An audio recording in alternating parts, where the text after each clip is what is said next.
All right, we are back, and if you'd like to call in, be a part of the show, please do. Otherwise, just sit back, get a cup of coffee, get a cup of tea, whatever, and Coca-Cola, and listen to us, because we got Dr. Grace on the line with us. Dr. Grace, thank you so much for being here. Before we went to the break, Dr. Grace, I just asked you, give us your take on what's going on with Sarah Palin. I mean, we've just discussed Hillary Clinton kind of bowing out for a little bit, but Fox News has pretty much put Palin out to pasture. What's your take on all of that? Yes, that's one of the breaking news of the week.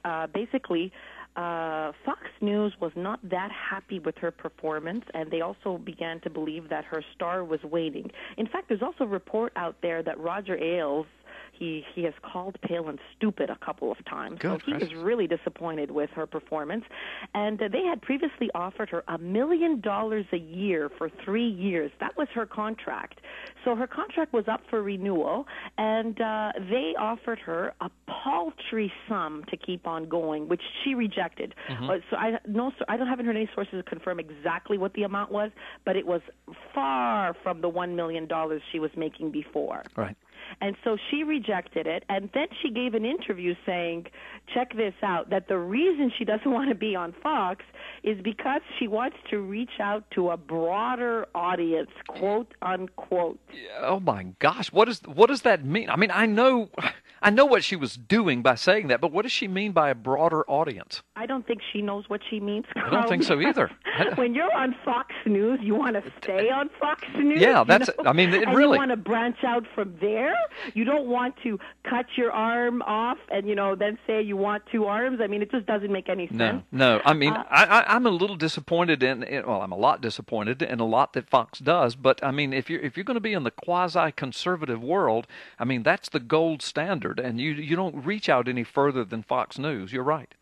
Well, look, I think it was interesting. We're talking about Hillary Clinton before. If you rewind for a couple of minutes and go back to 2008, so many people were saying when Palin's star was still riding high, everyone was saying, maybe down the road we're going to end up with a showdown between two women. Once it was clear that Obama had won the primary, maybe one day people were saying back then, we're going to see Sarah Palin and Hillary Clinton go head to head.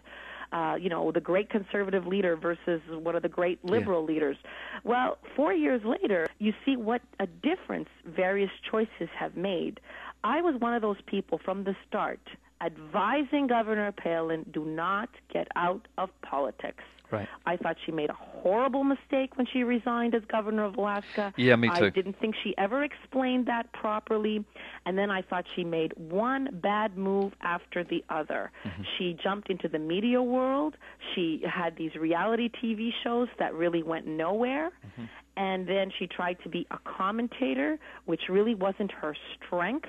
She had built up a brand as somebody that could take on the GOP establishment as a woman of action, and then she tried to be a woman of thought. Yeah. And let's be honest, she's not a woman of thought. Yeah, Dr. Grace, it seemed like for the longest that she was all about the USA. Rah, rah, rah, Chevrolet, apple pie, hot dogs, the USA. And then, as you said, one bad move after the other, and it looked like she became kind of all about herself. Or was she really that way all along? That's a very good question. Was she using political office to make a fortune all along? I mean, that's a very interesting question. Or did she just see, there was an opportunity that was presented itself after the run with McCain failed, and she just seized it. I got to tell you this, though. A lot of my really close sources have said they're just amazed how money hungry she is. Yeah. She charges a lot of money for every speech. She will decline some offers if there's a better one coming along. So she's not really as much devoted just to the cause as she has been to making money. And I think a lot of her decisions have been about lining her own pockets. Even though she's remained consistent in the principles that she espouses, she's just lost a lot of credibility. Yeah. And if you look at the difference between the two ladies, Hillary Clinton, say what you will, I've been criticizing her for the last 15 minutes, but I did say that she is leaving with huge popularity across the board. She is poised to possibly win the Democratic nomination if she so wants.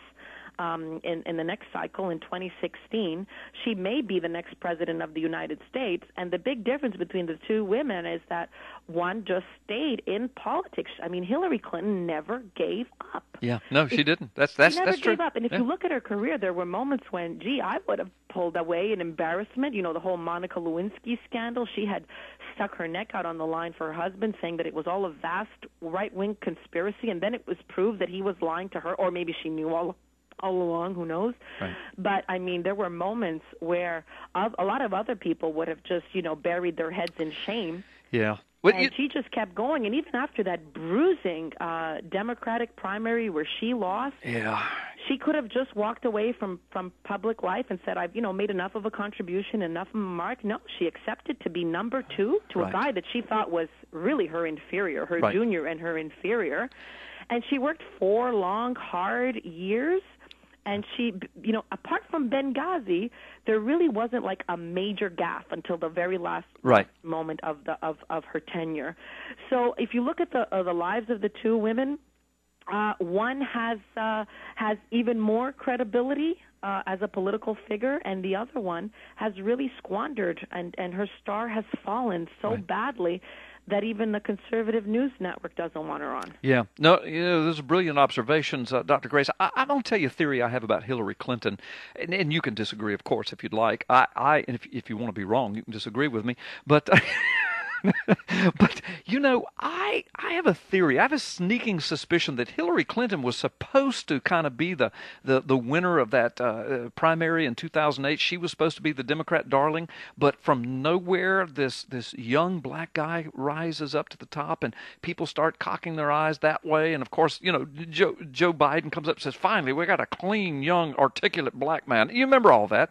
Well, I think what happened, I think they had made a lot of promises to her. She was the chosen anointed one, and I think Barack Obama stole the show. I think the Democrat, the bigwigs, they kind of sat back and said, all right, now who do we want? This young black man with all of these, there's this star power, or Hillary Clinton. Do we want to be the party that puts in the first woman president, or potentially the first black male president? And I think they went with Obama. They kicked her in the corner, but I think promises have been made for this next time. I think that's why she's hanging in there. I think she is the Democrat nomination for the upcoming presidential election.